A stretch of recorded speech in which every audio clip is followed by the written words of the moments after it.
Now, I'm sure that all of you learned people have studied the laws of Succot and the Lulav and Esrog and Sukkah, and I'm sure you all already knowledgeable about the practical aspects of the time and the mitzvahs, and therefore perhaps we can look at something a little bit deeper, or perhaps one step behind the scenes. Of course, the most important thing always is to have the basics clear, but taking for granted that we've done that, let's see if we can go to another level of basic. You know, one of the things that we do a lot, and at this time of year comes out very clearly, is that we do things in circles. Circles. We go around in circles. During Sukkot, we do the Hakafot, right? We go around every day once, just like they went around Jericho, and then 7 times at the end on Shana Rabbah, we go around 7 times. On Simchas Torah, which is coexists with the end of Sukkot, or Shmini Atzeres, or outside of Israel 2 separate days, but we go around with the Torah. And there are many descriptions of this this going around in a circle. You know, the deeper sources say that in the next world, I mean, there are many descriptions of what the next world looks like, but one of them is a ring dance, in which the tzaddikim, the righteous, those people who've reached the level or been through whatever it takes to get to that level, they are going around continually with the focus Hashem in the middle, and they're able to point to the center and say, Zeh Keli, this is my indicated relationship with Hashem. That's a ring dance. At a wedding, for example, a chasana also, that is the custom. It's an expression, Jewish expression of dance or joy, is this idea of circular motion. In fact, it used to be, there was a time when in the yeshiva world the chasana would consist, the rejoicing at the wedding would be that they would dance in a circle and they would sing one or maybe at the most 2 different tunes, that's all, 2 different nigunim. The whole, even for hours on end. Today people get bored very easily and need all sorts of changes of pace, and they need all sorts of foreign ideas of what passes for music to be, to intrude on those holy moments. That's just a symptom of our desensitized ear and mind. But there was nothing else besides the going around. And there was an experience of getting high in that. And specifically because it was the same, the music was the same. And it was 1 or 2 psukim verses that were more and more deeply understood during that experience. So let's spend a little time and try to understand what is inherent in this thing. There's nothing in Jewish living that is incidental or accidental. You think that we go around in a circle on those occasions because it's convenient, or because it's more, just easier to organize, or there's nothing like that. Everything that we do has a deep significance. Even the simplest and subtlest of customs or nuances of custom has deep significance. What is the significance of this thing? What does it mean? There are many details, of course, why 7 is also important, and what does it have to do with the sukkah also needs explanation. Many aspects here that need to be elucidated. But let's see if we can begin to understand this basic thing.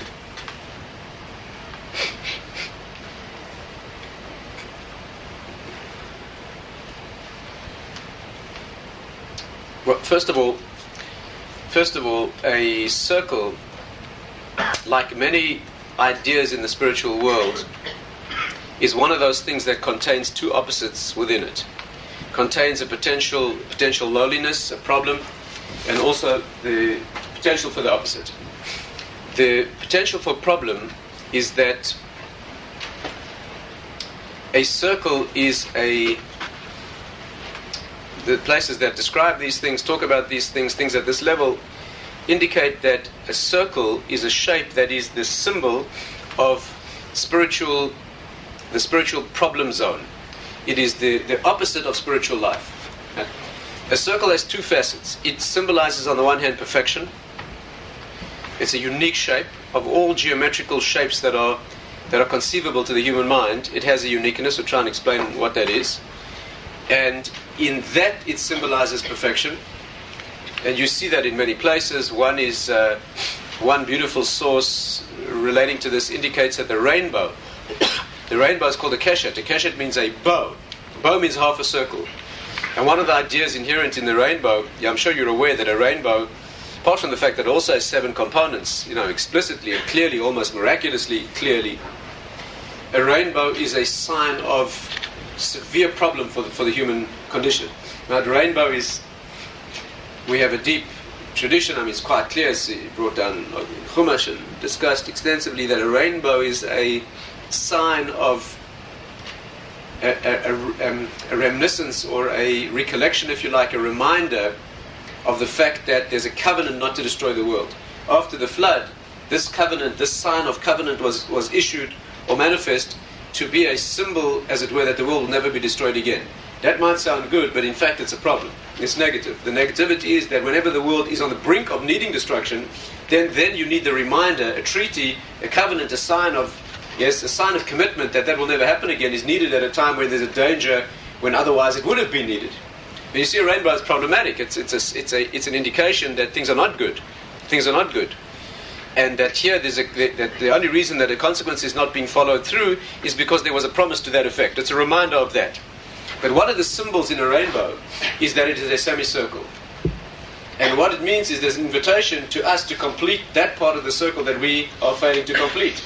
There's other symbols in it also. Some sources say it's the sign of a bow, which is a tension that shoots. Right? It connects to one of the places that's also mentioned is that tefillah, the mitzvah of prayer, is also referred to in Torah sources as a bow.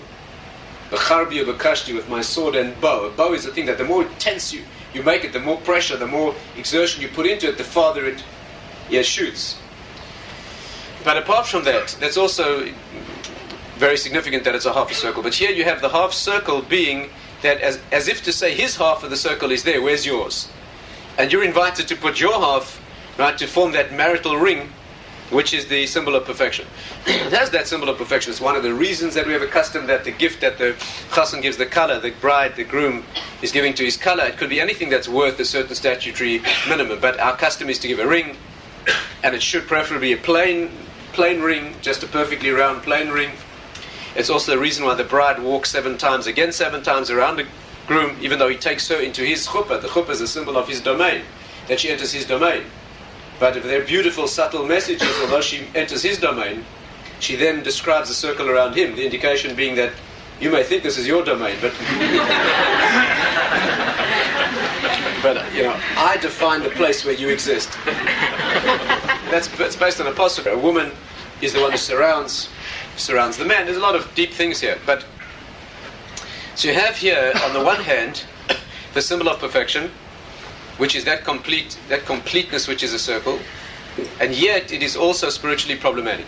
Why is a circle problematic? Is because of all shapes known, let's try and study this deeply, of all shapes known or conceivable, it is the only one that has no newness.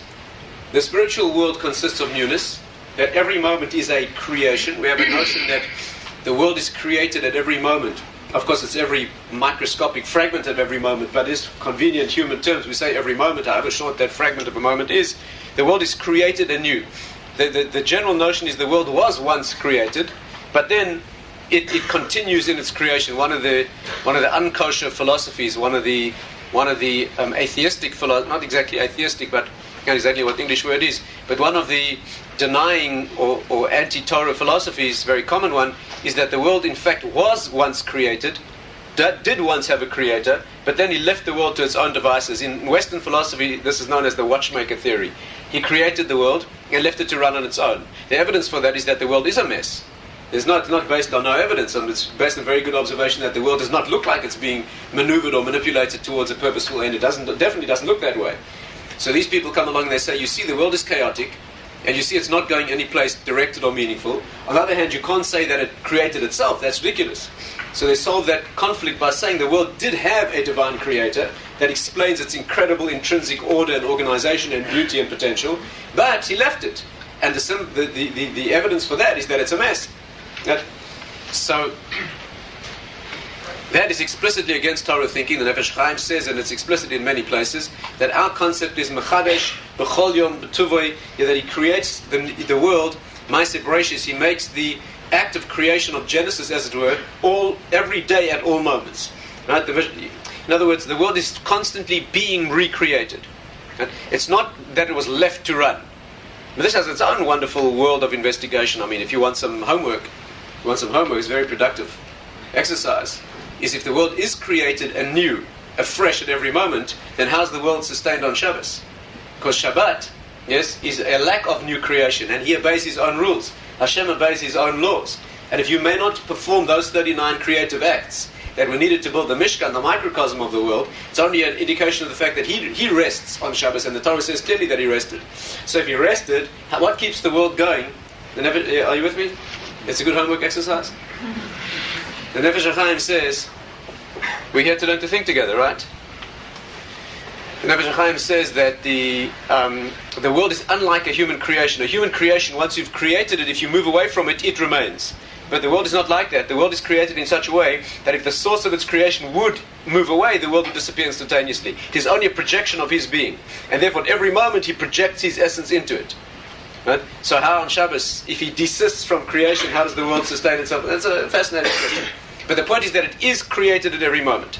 The spiritual world is constant creation. There's nothing that's a holdover. The spiritual notion is that which is here today, because it was here yesterday, that's called dying. If you're alive today because you were alive yesterday, that's called one more stage of rolling on towards your end.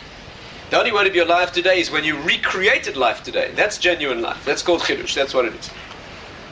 So when a thing is a continuation of that which was here before, with no injection of newness or creation, then that is the opposite of spirituality. And the symbol of that is the circle. And the reason is because it's the only shape conceivable that has no new point in it. There's no other shape that the human mind can conceive of that has no point of departure or origin or change or something. Yeah, even a line, a straight line, it must have a beginning which is unique or an end which is unique. Or any odd shape has a point where it changes from what it was before. It must have a point where it bends or angles. But a circle is the only known shape that has no point that is different than any other. There's no unique point at all. Yes, are we together?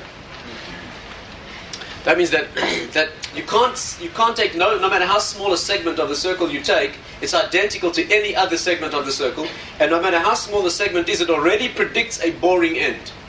Because the smallest arc of that circle, once you observe it to be a symmetrical arc, if projected, it will come right back to where it was before and keep on going. There's no other shape like that. It's just not possible. Even if you make it slightly elliptical, the differential curvatures. You don't. But a circle is the only amazing thing. Amazing thing. That is very beautiful. I mean, there's some in the Hasidic world. There are thinkers who point out that this is probably the reason why the natural world tends to circles. The natural world, in isolation, right? The natural shape, for example, of internal gravity, where there's no external gravity, is a sphere. Now, that's the natural form of a bubble or a droplet.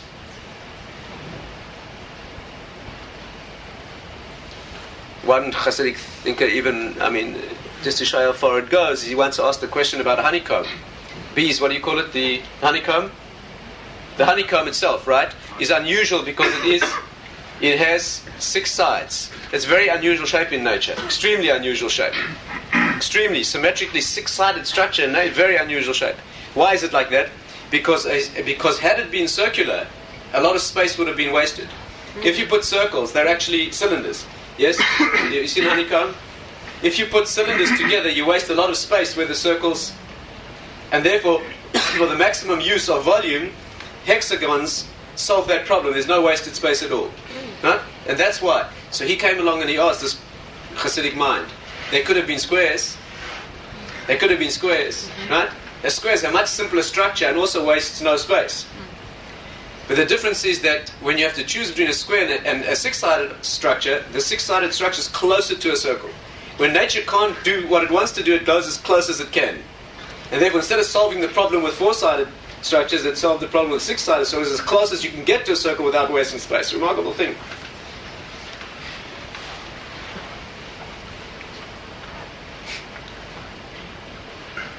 When a thing is worn completely, it becomes circular. The ocean does that. The ocean is the formless dimension, and it tends to make things round. It's also why the world is round.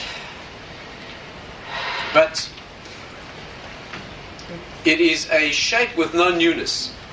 It is a groove. It's a pattern. It's the symbol of a habit or an unthinking pattern. That's what a circle is. Now, that's its negativity.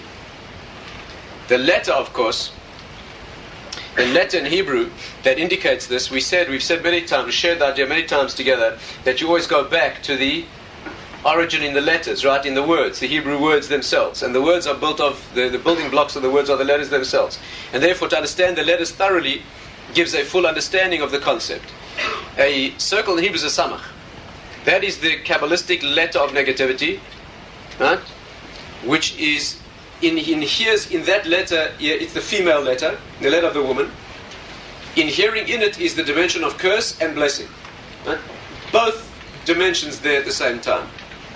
The very interesting thing, the samakh, which is a circle, perfect circle, is very interesting. If you look in the Torah, you'll notice that when the Torah describes events of newness, right, like new formation, for example, in the beginning of obviously the first and most potent description of beginnings in the Torah is the beginning of the Torah, obviously. Bereshis, right? Genesis, in the beginning. If you read the whole of Genesis, the whole description of the creation of the world is not one samakh. You try writing a couple of pages in English without an S. The Torah describes the creation from the beginning right throughout all 6 days, all 7, the whole of creation. There's no lengthy description. There's not a samakh. The first time a samakh appears in the Chumash is Vayiskor basar tachten, the formation of woman. The flesh of man being closed over where the rib was taken.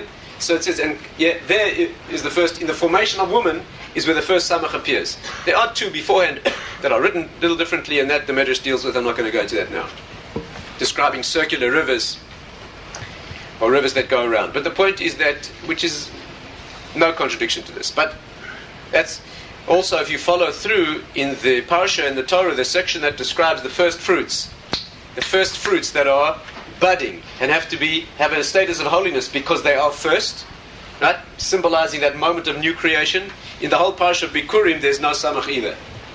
Actually, if you really want to be pedantic about it and take it to its full extent, in the Parsha of Bechor, the firstborn, there's no samakh either. Firstborn humans and animals. There's no samakh in the psuk, in the verses that describe that mitzvah. And the Sfas Emes points out also that in the building of the menorah, if you look in the parsha describing the construction of the candelabrum, the menorah that was built in the Mishkan, which is the symbol of the emanation of the light of Torah, which is really the point of spiritual origin, there's no samakh in that at all either. Remarkable thing. In other words, the samakh, the letter that is a circle, is the letter that indicates the dimension of continuity. Not the point of beginning, but the point of, once the beginning is there, right, what the sources call the male dimension of beginning is the female dimension that continues and builds what has been begun. And that's where the danger of the female. The male has its own bracha, its own beauty, and its own danger, of course, and that's not our subject this evening, but the female dimension has the blessing in that it can pick up that almost hopeless spark of beginning and give it continuity. But on the other hand, the effort of giving continuity and bringing into the concrete and making finite, that has the potential problem of making it so finite and so heavy, yet that it loses all its newness. Again, it's a subtle thing. The skill of being a Jewish woman is to be able to pick up that spark of newness and be able to bring it into expression in the world, in the heaviness of the finite world, but with all the lightness of the spark that it had in the beginning.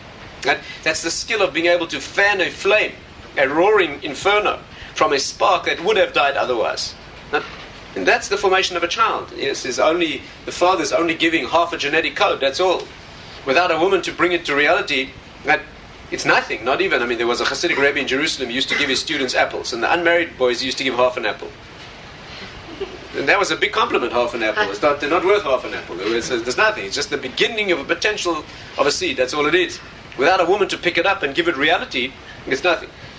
The problem is that when you pick up that electric spark that is multi-potential and infinite, and you want to give it concrete reality, the problem is you might give it so much concrete reality that it dies.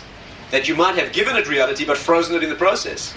The subtlety and skill of the woman's dimension is to pick up that spark that has life and give it enough tangible representation that it lives in the world, in the real world, not the world of potential, but it still retains its sparkability. And of course a child is formed in the woman. It's not formed as a concrete object, it's formed as a growing object until it has to tear itself away. And that experience involves pain and danger. And when children grow up later, they also have to tear themselves away. It also takes a tremendous skill that a woman needs to understand in order to be able to allow that separation as an act of bonding. That's a tremendous paradox in the world. It takes a deep and subtle woman's appreciation to be able to do that. But the problem is that the negative side is that if the heaviness is, if that which is new is allowed to become habit, if it was exciting and elevating when it happened, and then it becomes habit, then it dies. That's the curse of the physical world. The Hebrew word for a habit, again, it's so clear. The Hebrew word for habit is hergel. Hergel. The same word in Hebrew means a foot. The feet. Because the feet walk automatically.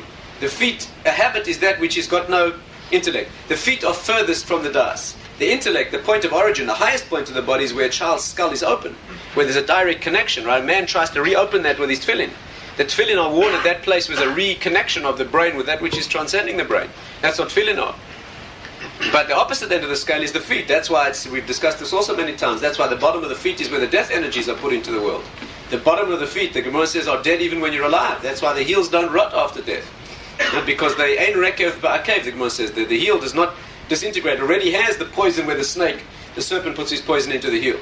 So the bottom of the body, the most distant from the dimension of newness of the intellect that can spark in ideation, that is the part of the body that represents the opposite of life, which is the death forces. That's why when only one witness was allowed into the cave where Adam is buried, right, in the Machpelah, and he was allowed to look only upon one part of, he's only allowed to look at his feet. He was only allowed to look at the heels. And it says that the heels, even in death, shone brighter than the sun.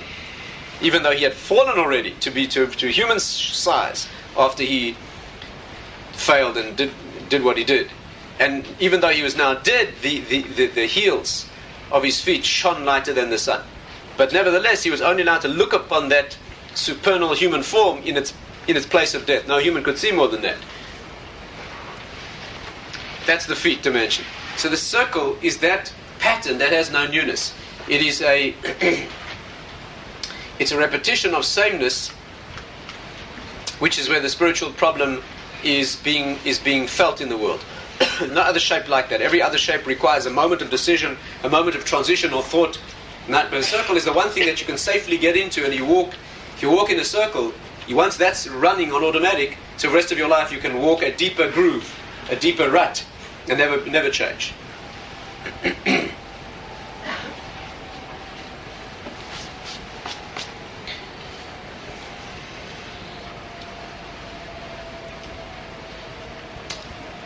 You know, the opposite of this is that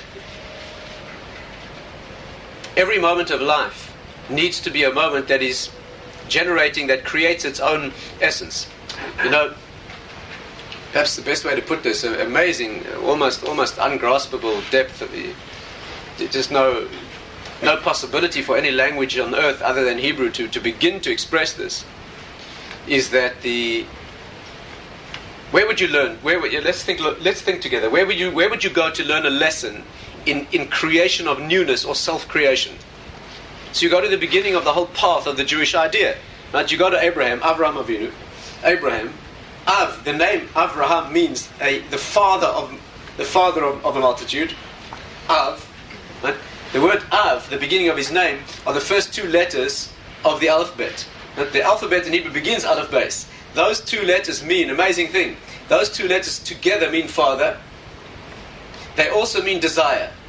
In Hebrew, the verb avo means the male desire, the desire to give and create. That's what it means. It begins with the father. Interestingly, the mother in Hebrew is aim. There's the same aleph for her newness, but then the letter that's the middle of the alphabet. His are the first two, only the beginning. Hers are the middle, the first, the letters that form the word mother. Aim. They are the first letter of the aleph base, which is her newness. She puts her newness in too. And then the middle letter of the aleph base, which is the mem, which is where the male half of the aleph base transitions to the female half.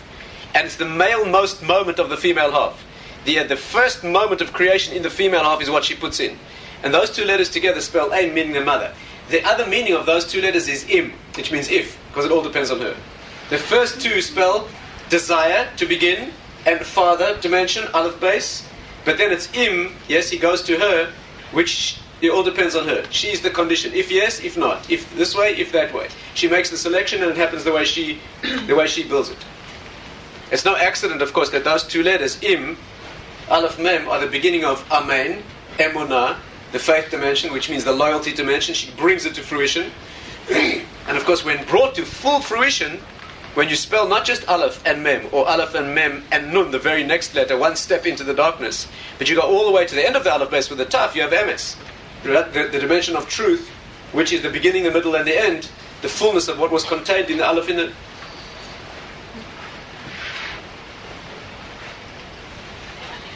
But those two letters, av, those obviously are that's the beginning of the name, not only of every father concept or dimension in the world, but they are the first two letters of the name of Abraham, who is the Abraham Avinu, we call him. Right? We call Moshe Rabbeinu, but we call Abraham Avinu, our father, because he's the father dimension that brings this whole spiritual idea to the world. In fact, the Torah describes the first time we come across his name, as it were, in the Chumash. We discussed also on previous occasions the idea that the first time the Torah mentions something is its moment of conception. We've shared that idea together. The Torah unfolds like a conception and a pregnancy and a birth. So the first time we've shared that idea. The first time the Torah mentions something is its moment of unique spiritual definition. Are we getting somewhere? No. For example, the Gemara says, Harei et tes b'chalom. If you see a tet, the ninth letter of the aleph base in a dream, yetzapeh l'toiv, you should expect something good will happen. The reason is because the word tov in Hebrew, which means good, begins with a tet. So the Gaon of Vilna asked the obvious question. There are a lot of very bad words in Hebrew that begin with a tes also. So why should you assume, you hear this question, why should you assume if you see that letter that it means something good? It could equally well mean something bad. So the Gaon says because the first time a tes appears in Chumash is in the word ki toiv. So the first time that letter ever appears in the sequence of formation of the world is in the context of leading the word of goodness. And therefore, that will always be its deepest level of connotation. So the word Avram, where do we meet it? The Torah says, Eile toldos hashamayim v'aretz, these are the generations of the formation of heaven and earth. Behibar am. Behibar am in Hebrew means in their being created. In Behibar am. That's a Hebrew construction which means these are the generations of heaven and earth. Heaven and earth means dimension of spirituality giving rise to dimension of physicality. Behibar am, in their being created. Say our sources, our sages, our commentaries, Behibar am spells Be'avraham. Hibar am, those letters in Hebrew are Be'avraham. That means many more things as well. If you look carefully in the Sefer Torah, you'll see that the hey is spelled differently than the rest of the word. It's actually spelled a little hey, Bra'am, which we read very, very meticulously spells Behei Bra'am. He created the two worlds with a hey. The hey is the fifth letter of the alphabet, which is the letter of the woman. Right? That's why in Hebrew, feminine nouns are taking a hey at the end. Yeled, Yalda. When you put the hey at the end, that's why the sources say it's shaped like the womb. It's a whole discussion. But the hey is the dimension of the female. So Behei Bra'am, with 5, he created them, is Ba'avraham. Yes?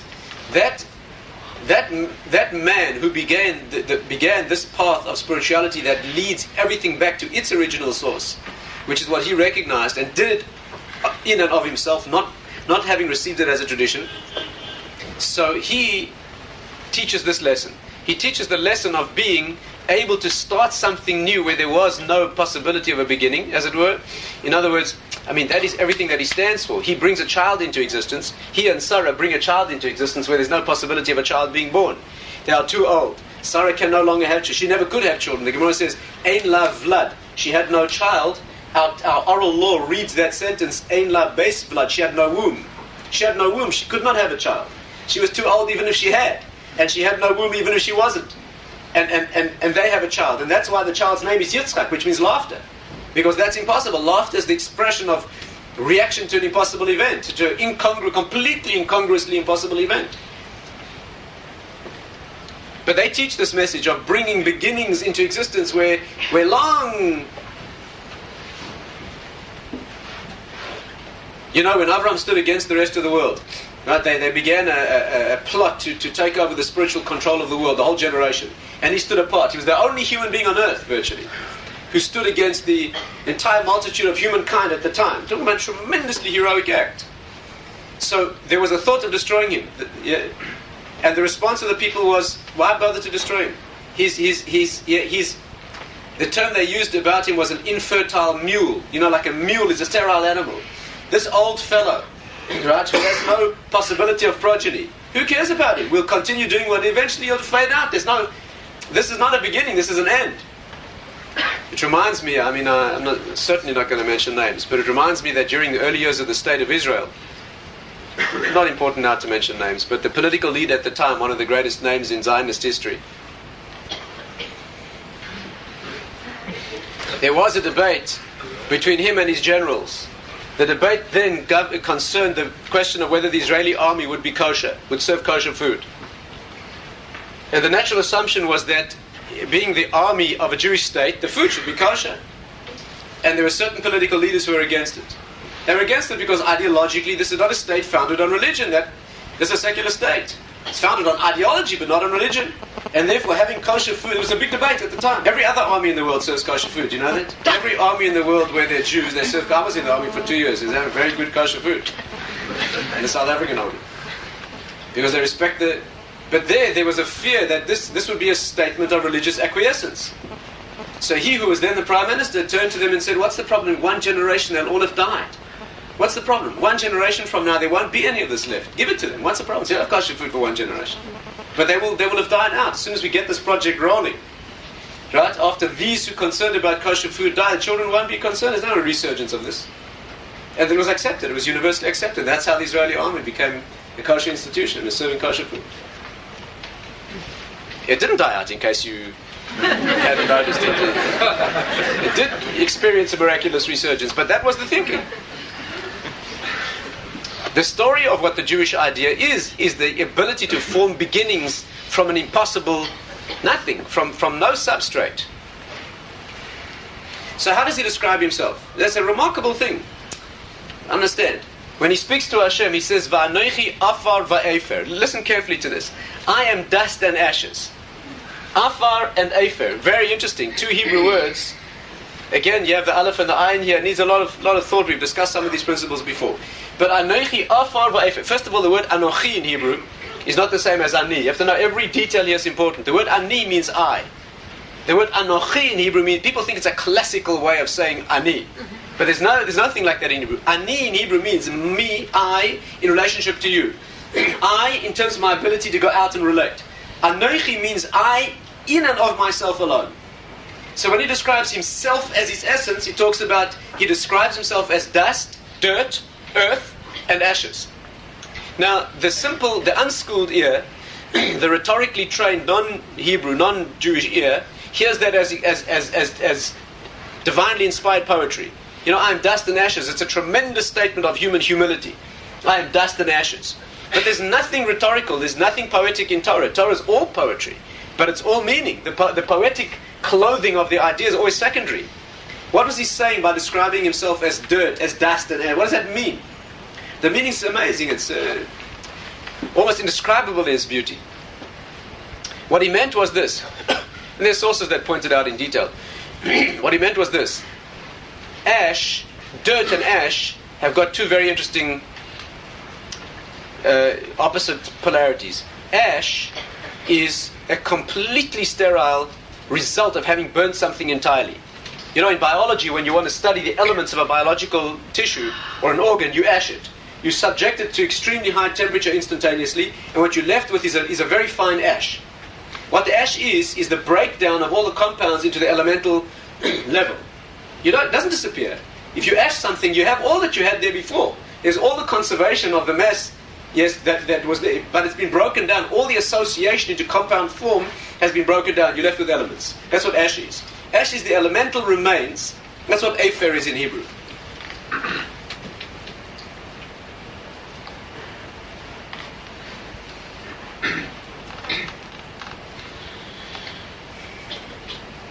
It's amazing. You know, the Jewish people, you have to understand how far this goes. The Jewish people are described by the name Ephraim. Ephraim. Do you know what Ephraim means in Hebrew? 2 times ash. One being the ash. Yeah, this is the ash of Avraham Avinu, and the second being the ash of Yitzchak when he was burnt as a sacrifice. Yitzchak, Isaac, was offered as a sacrifice. And the Medrash says that after he was saved from that ordeal, and he was not sacrificed, the Medrash says he climbed down off the altar and went off, as it happens to get married. The first, as it were, that means the first Jewish child, as it were, born, going on to propagate the Jewish people. And the Medrash says that a pile of ash remained on the altar. Efrosh shel Yitzchak munach lefanai. The ash of Yitzchak is gathered before me. It means he climbed off and went off, survived as a human being, went off to get married and continue the Jewish people, and what remained in the place where he had lain was the ash as if he had been burnt. In fact, the word Yitzchak in Hebrew spells Ketz Chai. Ketz Chai means living in the next world while in this world. He was a human being who entered the next world while in this one and lived in both dimensions at the same time. Ashes having been burnt entirely, and yet alive as a human being. Right? That's the paradox of the Jewish people. We begin where the impossible ends. Right? These 2 ashes, so we described as Ephraim. Ephraim, so what does that mean in English? Ephraim, the name, Ephraim. But it doesn't mean that in Hebrew. It means ash twice. Pa'am in Hebrew means once, and Pa'amayim means twice. Efer, Ephraim, 2 ashes. That's what we are. We're people who go through a Holocaust ashing, and that's when we begin. So ash, what is afar? What is earth? Earth is the rich soil from which all growth arises. Afer is that nothing can grow in ash. Ash is finality, right? The finality of nothing. That's why they cremate people. That's why they cremate people. There should be a total and final blowing to the wind of ashes, right? And that's why we're not allowed to do that. We transform ourselves not into ash but into earth. That's the idea of burial, is to become part of the rich earth from which growth occurs.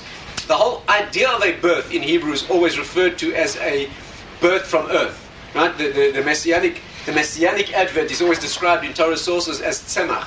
Samakh means a plant, right? As samakh David Abdi or matzmiach Yeshua. We talk about why? Because a plant is consisting of a seed that detaches itself from its nurture, from its parent, no source of life, falls into the earth, disintegrates, and then sprouts as a new growth. This in the dirt or the earth is where.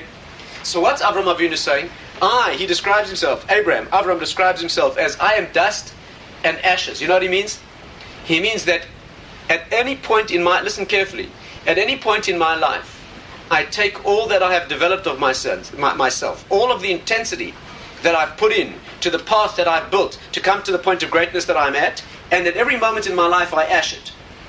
I allow nothing of the past to remain except the bare elemental essence, and I transform that into the rich earth from which I recreate myself at every moment. That was his vision of life. His vision of life was that if you're here today because you were here yesterday, that's called dying. To be genuinely here today, to be recreating the original concept, notion of life, has to be a generation of self at every moment. And therefore the way he viewed himself was the ability to ash whatever he had. Ashing oneself does not mean destruction of that which has been built. That's pointless. To destroy yourself every day, recreate every day is absolutely pointless. I mean that. What he means is that every day when I reach the level that I reach, I ash all of the habit patterns, I ash all of the continuity element, and I'm left only with the essence of what has been produced at this point.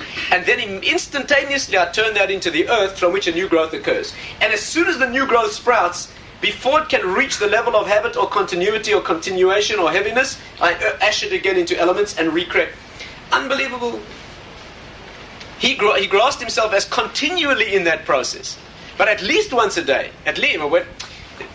you want to be spiritually alive, so you have to reach a state of being able to do that. Once a year, Rosh Hashanah, Yom Kippur, Sukkot, somewhere, once a year. No, he saw himself that way continually. There was never a moment of habit pattern or a holdover from the past. That's life. Life is the generation of life. It's not a continuation.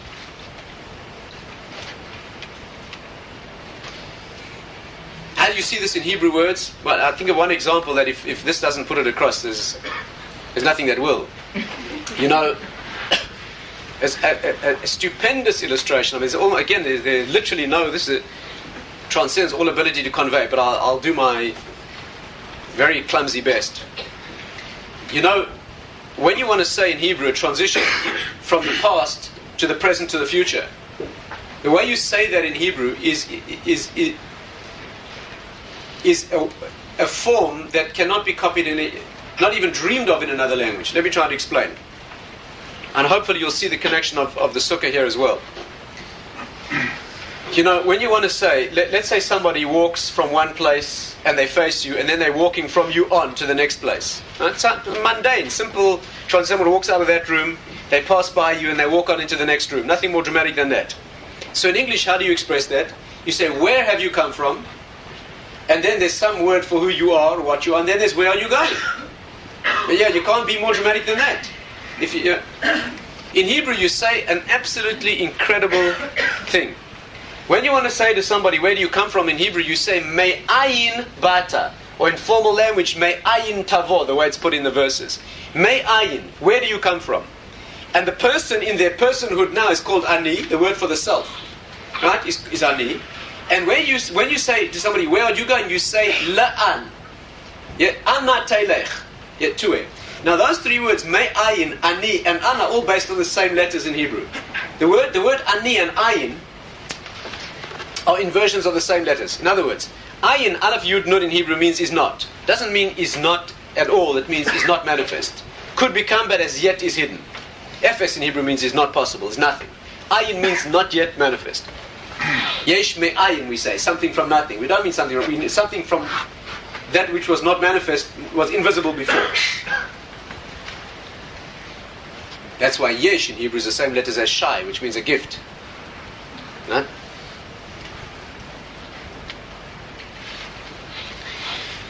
Ayin means is not. You rearrange the letters, it spells ani, is, I. And then anna in Hebrew, there's no word for that in English. Anna means, they translate it in conventional translation as please. But it doesn't mean that. Anna in Hebrew means a completely untranslatable, inexpressible desire for some greater state.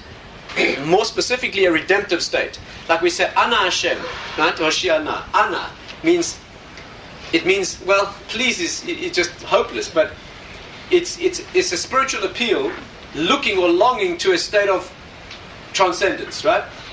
And again, the same root letters. Now, what does that mean? Those three words in Hebrew also mean where from and where, yes, and where to. Let me try and make it plain. When somebody walks in from there and they walk here, the only way you can say that in Hebrew, you say me'ayin bata, where did you come from? But you know what you're saying literally? You come from nothingness. In English, when you say where do you come from, you mean where do you come from? In Hebrew, you see, you don't hear it. Even if you speak Hebrew fluently, especially if you speak Hebrew fluently, you don't hear it. Because you're so used to hearing me'ayin mean from where, that you don't hear anymore what you're saying. But what you are saying to this person is you come from nothingness. That's what you're saying. The person, they walked in through that door. That's all. They didn't, and you say to them, you materialize from a state of nothingness. And then when you ask them where are they going to, in Hebrew you say la'an or anna teilech. That means, well, there's just no way to translate that. It means that what will become of you from this moment to the next is so incredible in its explosion of potential that pales into insignificance the translation from nothing into you. That means where there was a nothingness before which manifests as you, and mind-boggling as that may be, that doesn't begin to compare with what will be of you in the next moment when you become something that's not even translatable.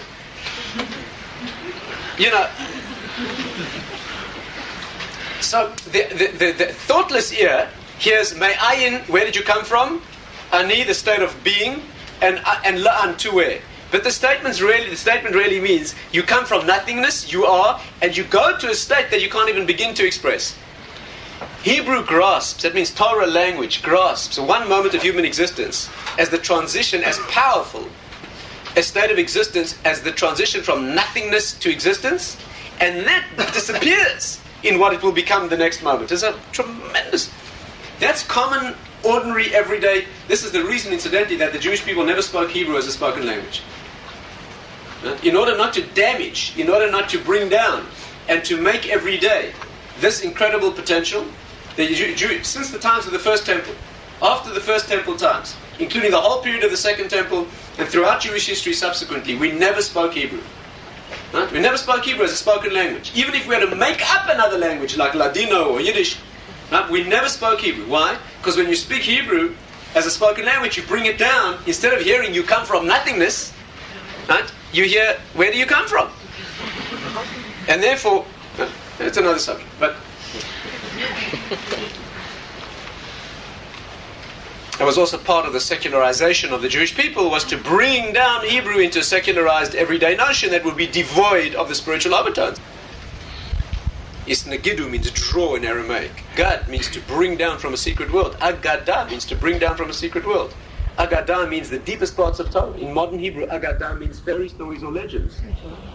Agadot Yapaniot, that's what it means. So when you take an Israeli child and you bring him into the Beis Medrash and you try and teach him Torah and you tell him we're now going to learn some Agadah, he hears Japanese fairy tales. That's what's happened.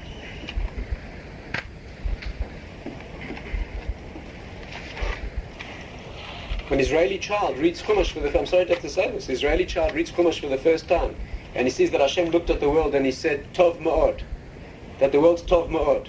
You know what Tov Ma'od means? It's inexpressible. Ma'od in Hebrew means more than whatever you have. It's the same letters as the word Adam, for example.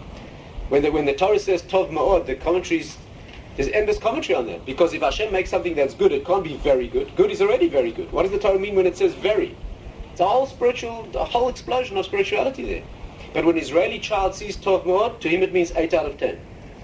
8 out of 10. Tov Ma'od is what the Morah is giving late at night when she's tired of giving Mitsuyan. She's too tired of giving, so she gives Tov Ma'od. As soon as 8 out of 10, Hashem took the world and he gave it 8 out of 10. And he cannot give that answer.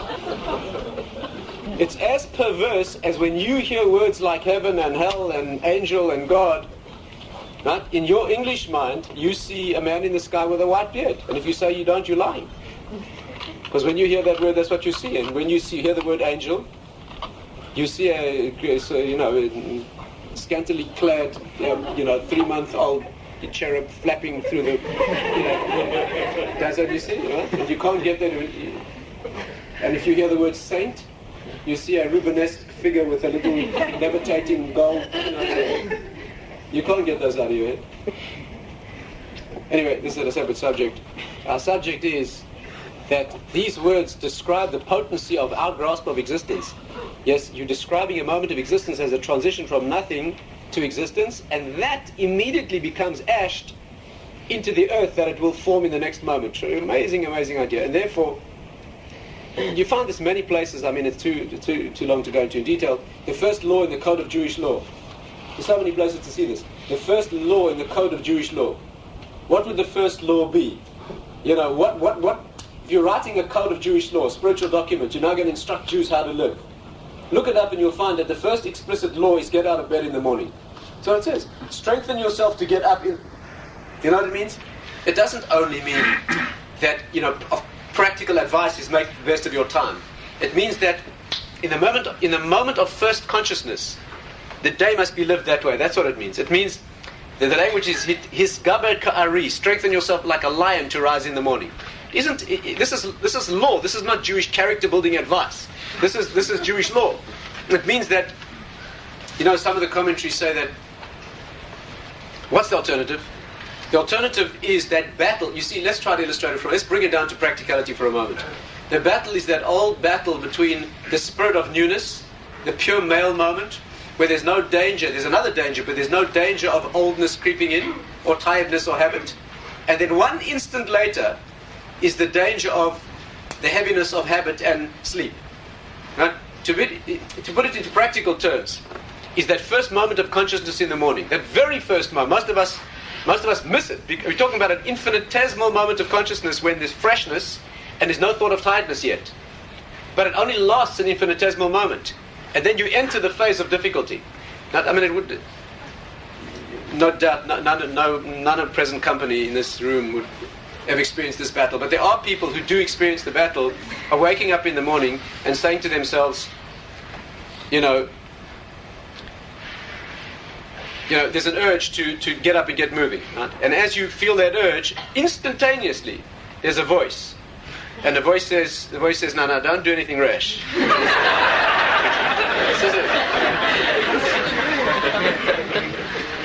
So then this debate begins. The debate begins, right? You wouldn't know about it, but it's happening. And the way the debate goes is, they say, look, I'll just get up and I'll have a strong coffee and splash my face with cold water, and I have a... This says, no, don't panic. He says, don't do anything rash. Let's talk about this for a while. And then he says to you, you know how tired you are? You know what you could do with another hour's sleep today? You think you're wasting time? You know you'd be rocket powered if you had another hour's sleep. You know what you'd achieve? And then you say, well, that may be true, but on the other hand, I could get going. And he says, don't be hasty. He says, let's talk it over.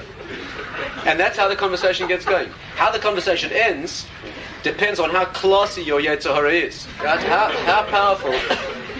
powerful is your lower self? If you have a common or garden hopeless Yetzer Hara, which means you've got no future at all, the conversation lasts 2 or maybe 3 seconds, and you go straight back to sleep.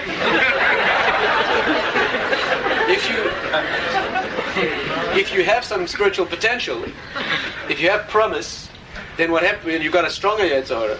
Then what happens is he keeps you in bed for the hour debating the question. So that you don't get the sleep and you don't get up. And the reason is because this lower self is there to kill you. He's not interested in making you sleep. He doesn't want you to sleep, he wants you to die. So therefore he doesn't want you to sleep, and he wants you to be frustrated, and he wants you to waste that hour, and that's usually what happens. But the battle here that we need to focus on is that moment. The moment is the moment of first energy, and it's the second moment.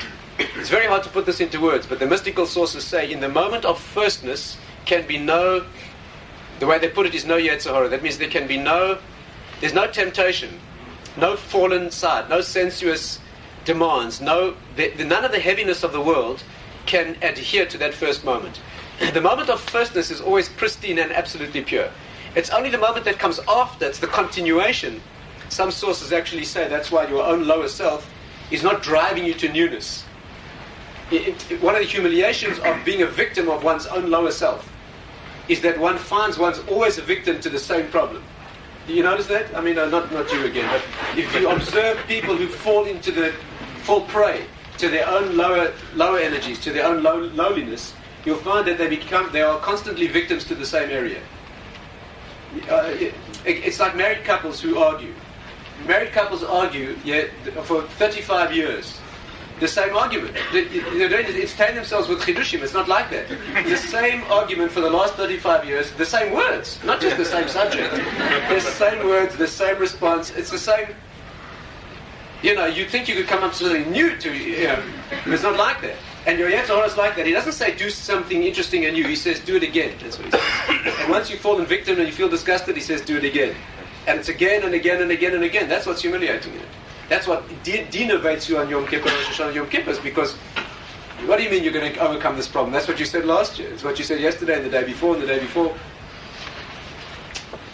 There's no grip of that lower self in the moment of newness. In the spark of a new idea. When you're ever inspired, you have an inspiration to do something powerful and something new in your life. There's a tremendous exhilaration in the moment of creating the idea. Tremendous exhilaration. There's no heaviness or lack of confidence. It's a second later when you catch yourself and you say, oh, you'll never manage that. You'll never manage that. Hopeless. You failed before. You'll fail again. Think of the problems. Is that what happens? In the first moment, your mind doesn't present you the problems. The first moment is always a moment of tremendous inspiration. It's a moment of tremendous uplift. It's done already. In that first moment, you know you can do it and you know it will be done.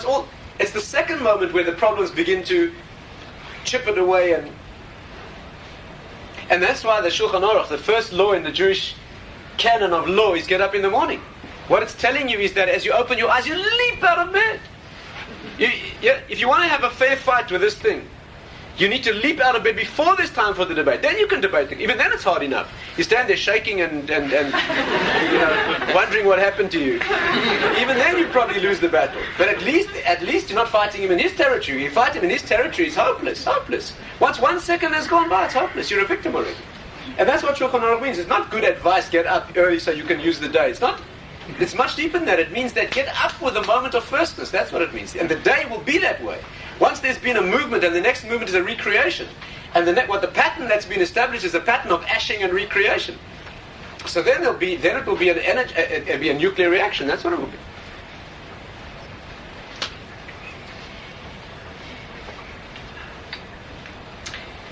So the path of the Jewish path, the Jewish spiritual path, is the path of taking the potential of the world to bring you down into the heaviness of a habit that another day's, and life becomes one heavier day after another, is the ability to lift that into the world of newness.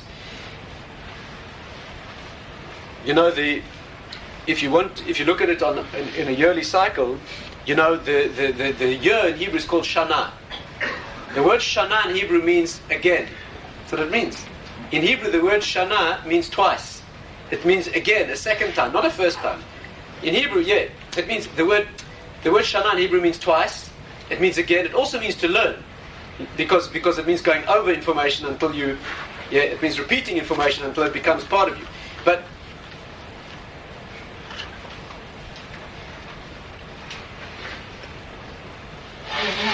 the year is a repetition, and the non-Jewish world lives by the year. We live by the months.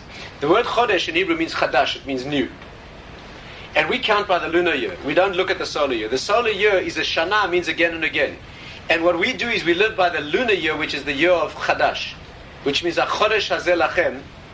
HaChodesh Hazeh Lachem means the first law that was given to the Jewish people in the contamination of Egypt. It's an amazing thing. What was Egypt? Again, almost inexpressible. Egypt, Mitzrayim in Hebrew, Mitzrayim, is the world of heaviness where there's no newness. The way the Torah puts it, Israel is a country that depends on rain. Depends on rain. For rain, you have to lift your eyes to a higher world. Egypt depends on the Nile. They never have to look up. And the expression in Tanakh is V'ishkita beraglecha kagana yarak, that you water the land with your feet. The expression in Egypt of irrigation that the Torah uses is an irrigation of the land with the feet. You know what that means? That the fertility comes from the feet dimension. That means the world of spiritual contamination is a world where the nourishment and the nurture comes from the world of feet and habit and heaviness and no newness. And the Jewish people had wrenched themselves out of that. So how did Hashem do that? You understand what's going on? The first commandment that He gives them in that contamination of a feet world, a foot world, He comes and He says to them, "Chodesh hazeh lachem." This is the new month. Chodesh meaning chadash, meaning newness. Your job is to wrench yourself out of the habit patterns of the world and to reach a state called newness, chadash. Chodesh, month, newness.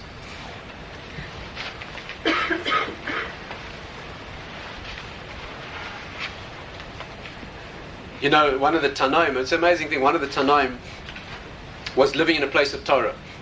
Amazing idea.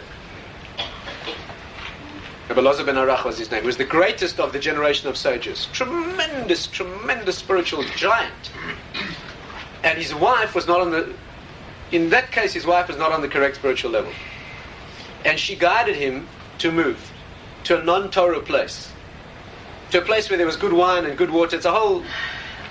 Needs further elucidation. But that is an example of a woman. The Gemara says a woman always makes a man what he is. Either lifts him to greatness or pulls him down from greatness. It's up to her. It's not up to him to form her. It's up to her to form him. That's the way it is. And she took him out of the Torah environment. She said, "You're so great that wherever you are will be the center. Wherever you are, you will be giving out. You don't need to be locked into a place where this is being generated." And he fell. He lost it. He's virtually not heard from again in the Talmud. In fact, the only time he is heard from again is a heartbreaking incident, absolutely a heartbreaking incident, when he came back for a visit and they honored him with an aliyah to the Torah. And in those days, today, when a person has an aliyah to the Torah, you make a blessing and the Baal Kere reads for you. In those days, people could read themselves. And when a man was called to the Torah, he would make the blessing and then he would read. And what happened was when he came back to the community, it just so happened, no coincidences, it just so happened that the portion he had to read was Chodesh Hazeh Lachem. This month is to you the first of the months. And he misread the words.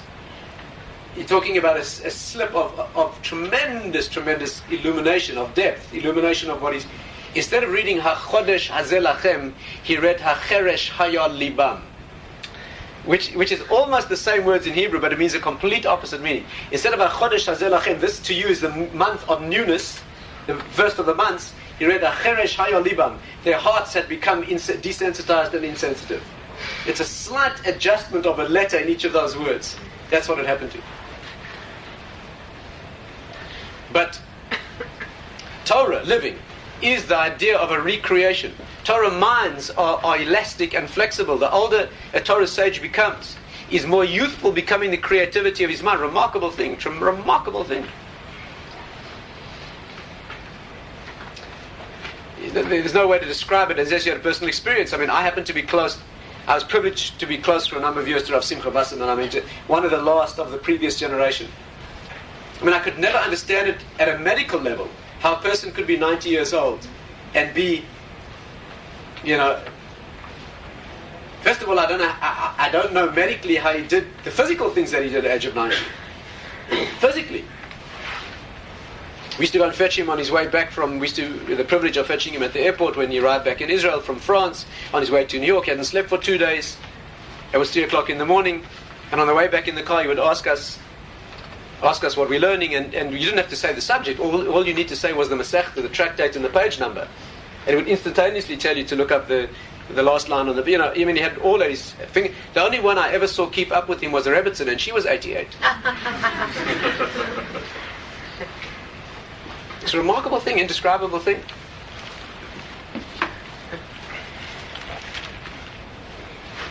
That quality of chidush, which is that it's as if today it's been given, right? As if. And therefore, but let's just take a couple of minutes and go one step deeper and see if we can wrap it up. To have constant newness is one thing, but we are more subtle than that. There's another depth here. Let's just spend a couple of minutes and see if we can get to it. The month and the year fit together. We don't take ourselves out of the year to do the month. We fit the month into the year. Again, to wrench yourself out of the world, to be a renegade and a rebel and do it all new all the time, that's one talent. That's one talent sometimes needed. But the Jewish normative pathway is to generate the newness in the mundane. We are taking the month in the year. We don't ignore the year. We bring the month into line with the year. Right? We're always adjusting it so that the month that is the first of the months, which is Pesach and freedom, is always falling in the spring. We have regard to the year, but we do the year with the month. You understand what we're doing? We're taking the year of Shana, boring again, the circle, and we put into every moment of that circle a newness. We live the lunar year in the solar year. That's what we're doing. That's the uniqueness of our path. To take yourself out of the world, the trick is to live in the world and look like part of the world, to look like you're a year person and be a month person. That means to have that ashing and recreation at every moment. The fact that you look the same every day, the fact that you eat the same, the fact that you do many, many things that are cyclical, there has to be a private inner dimension of newness. That circle that grinds along. Yes, this is why we move in circles. Let's try and come back to that. That circle that is grinding along back to the same place, the most boring process imaginable. But you have to change your point of view and see that it must not be a circle, it must be a spiral. The concept is that it has to look like a circle, perfect circle. Looked at from one perspective, it must be the most boring and predictable thing imaginable. But changing the vantage point, you must see that every time you come back to that same point in time, it's one step higher. If it's not one step higher, then it's digging a deeper ditch. And soon it will be impossible to move. It's got to be that every time you come back to the point of origin, right? In those days at this time, you go back to those days, but it's this time for the first time. When you daven Shachris every morning, you pray the morning service every morning. If you're doing it again, you failed. If you're davening Shachris again, you failed. Today will never come again. Today's Shachris, to the words that you say today, in Kabbalistic terms, they're making a tikkun for today. That means they're lifting today. You can never replace it. You can't replace it. You can't replace it tomorrow. Today is when it's needed. I think I mentioned to you once. Can I keep you another 2 minutes? 4 minutes? I mentioned to you once the great Chaim Vital, the student of the Ari. After his master died, the Ari died, the Chaim Vital, we're talking about the year was 1574. That's when the Ari died in Tzfat. The Chaim Vital remained behind, and he was living in Yerushalayim at the time. And the Sultan of Yerushalayim came to him one day and asked him to open the waters of the Gichon. I'm not going to go into the details. The Gichon was an underground spring. Again, everything here is to be taken at a much deeper level. But without going into deeper levels, just simplistically, the waters of the Gichon were secret waters that had flowed under Yerushalayim that King Chizkiah had sealed up. Chizkiah had sealed them up in his day. It was one of 3 things he did that the sages did not approve of. 3 things they did approve, 3 things they didn't. He sealed up the waters of the Gichon. So the Sultan, the Muslim Sultan of Jerusalem, came to Chaim Vital and he asked him to open the waters. He knew he had the power, with his knowledge, to open the waters of the Gichon. This water should flow again. Chaim was very afraid, but he knew if he disobeyed, he would be killed. So as the only option that he saw viable, he had himself transported instantaneously to Damascus. Literally instantaneously arrived in Damascus. That's what he writes. He writes this himself. Where he was safe. That night, he writes, he had a dream. In his dream, the Ari came to him. The Arizal came to him in his dream. They said to him, what did you do today? So he said to his Rebbe, he said that the Sultan asked me to open the waters of the Gichon, and I refused. So the Ari said to him, why did you refuse to open the waters of the Gichon? He said, I was afraid to use the divine names that would have been necessary in order to do it. So the Ari said to him, how did you get to Damascus? So he had no answer for that. And then the Ari said to him, do you know that you are a Gilgul? You are a reincarnation of Chizkiah. You are a reincarnation of the king centuries before who closed up that water. And do you know you were brought back to the world? Incidentally, he told him that the Sultan was a reincarnation of Sancheriv. Right? The mortal enemy of the Gemara says that Hashem wanted to make Chizkiah the Mashiach and Sancheriv Gog and Magog, the final showdown, cosmic showdown. It didn't happen, but that's who they. And that Sultan was a reincarnation of him, and you a reincarnation, a Gilgul of Chizkiah. And you had the opportunity to open the waters of the Gichon, and you were brought to the world for that purpose. So Chaim Vital said, he said to his Rebbe in his dream, he said, I'll go back tomorrow and do it. And Ari said, today was the day. Today was the day. Today was the day. There's a moment. The moment's not the same. Tomorrow's not the same thing. What will be done tomorrow is tomorrow's work. You've missed today's. I mean, in the routine, in the mundane, there's opportunities. But each moment, looked at from a boring perspective, is just another time. You'll do it again tomorrow. Doesn't matter. Who knows how many days you have ahead of you? You don't do it today, you'll do it tomorrow. It's not like that. You can't do it tomorrow. Because although it's the same point in the circle, but it's a different point in the spiral. That means that you never visit that point again, because it's a different level now. And therefore, that's the thing. The thing is to be able to maintain a perfect circle, the harmony of a perfect circle that looks exactly predictable. There's no moment of newness. There's nothing startling about it at all. But there's an inner life which is all new. The hallmark of people of spiritual greatness, you ever have the privilege to be close to them, you'll see they live in a world of their own. They have in their minds, they carry with them a world of tremendous creativity. These days it's essential. There's no one left to speak to these days. There's virtually no one left to speak to these days. The genuine, deep, real communication, real connection is virtually impossible. Very difficult. Very difficult. Most communication today is being schlepped into the same circle that the other person's been grinding into a rut for who knows how many years. They want you to help them grind it down into total finality. They have to carry within you a world of secret greatness, a world of secret communication, a world of secret newness. Which is, while it looks the same on the outside, you're going through the motions of the year, but inside it's the rebirth of the moon. That's what it has to be.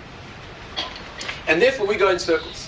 We go in circles, but the idea that each time they're going around, the tzaddikim are going around Hashem, each time there's a new insight. They're not going around. What could be more boring? What could be more boring than going around and around and around and around? That's not the idea. The idea is that each time around it's a new plane. It's a whole new level, a whole new insight, a whole new perception. That's what it has to be. to break out into a haphazard zigzag so that every moment is new, I'm not sure. I don't know. Maybe yes, maybe not, maybe sometimes, maybe for some people.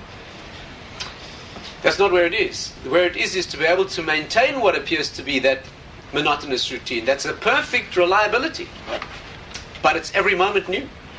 That's Anochi Afa Va'efer. There's no disloyalty and a breaking away from a previous commitment. If it was a commitment, it goes on. And that's the harmonization of the two. Let's finish with this. The word Bereshis, that moment of newness, one of the permutations, that word can be spelled in many permutations. One of the permutations of the 6 letters of Bereshis is Yashar, Aleph, Beis, Tav. It can be many permutations, Brit, Aish. Yeah, it can be many. It's a well-known subject. But one of the permutations is Yashar, Aleph, Beis, Tav. Straight from Aleph, Beis, which is the beginning of movement, or the farther dimension, to the Tav, which is the end. Straight. A straight line. What's remarkable is in Hebrew, the word Yashar, which means a straight line, the shortest distance between 2 points, total loyalty, no wavering, straight from the beginning, from Bereshis to the end of the goal that was originally defined in the very first moment, total and absolute loyalty to that goal, unwavering until it's reached. That's the concept of Yashar. Incidentally, that's why the Jewish people are called Yisrael. You know what Yisrael spells? Yashar Kael. The straight ones of Hashem. That's what it means literally. The Yisrael spells Yashar Kael. The straight ones of Hashem. What's the other name of the Jewish people? Yeshurun. Yeshurun, Yeshurun is Yashar Nun. Straight to the 50th. The 50th always means the level of transcendence. Straightness. Absolute unbending straightness. What's amazing is the word Yashar in the Hebrew, when you rearrange the letters, it spells Shir. Shir in Hebrew means a song. But the technical meaning of a song or a poem. But the technical meaning of the word Shir in Hebrew is a circle. You know that? A ring. A ring in Hebrew, Behema Yot says Bashir. A nose ring of an animal in Hebrew is called a shir. Amazing thing. The same letters, you hear this? The same letters that spell straight are the elements of the circle. Which means, what's going on? It means that, and of course it's not accidental that they also mean a song. Shir in Hebrew is always in Torah, that expression of exaltation that is expressed at a moment of completion. When the Jewish people come through the sea, as Yashu, then they sing. The Gemara says there have been 10 songs in the world. 9 have been sung, and the 10th is the Messianic. Not Shiras, the very Shiras. So you have 10 famous songs. A song is always an expression when the straightness has left its point of departure and has faithfully arrived at its point of destination. So then there's an exulting moment of shir. And what is the concept of shir? It's the letter of the straightness, and it's the letter of a circle. And that's why the Kabbalistic doctrine, Kabbalistic teachings say that the world is encircled by a serpent who is straight and circular. Yes, terminology used in the Kabbalistic language. He has his tail in his mouth, this particular serpent, and yet he's absolutely straight. It's one of the versions of this idea. But the concept again is that there's a moving towards a destination which is none other than the point of departure. That's exactly the same thing. Only it's an arriving at that point of departure, not the same as it was back then, but a whole world apart. And that's the concept. The concept is Simchas Torah, going around with the Torah, Hakafos on Sukkos. The Sukkah is the time. What does it have to do with Sukkos? The Sukkah is the time when the moment of newness, that is Yom Kippur, the moment of lifting out of the world, is brought down into the world. The Sukkah is bringing it home. Bringing it home. Ulamikne, it says, and for his flocks he made Sukkahs. Yaakov Avinu made Sukkot for his flocks. Some of the deeper sources say it means bringing the animalistic dimension into the Sukkah. The time of the Sukkahs for bringing it home is for taking that moment of transcendence, that's Yom Kippur, and bringing it down into the world of the mundane. That's what it's for bringing it home. And therefore, that's what this time of year is all about. It's a time of learning to have leapt out into the spiritual world and then being able to maintain that in the normality of a physical existence. Right? In the normality of a constant relationship or relationships with complete loyalty and dedication, never wavering, same things, the same pattern, no chidushim on the outside, no zigzag patterns. And yet every moment is a flash of newness.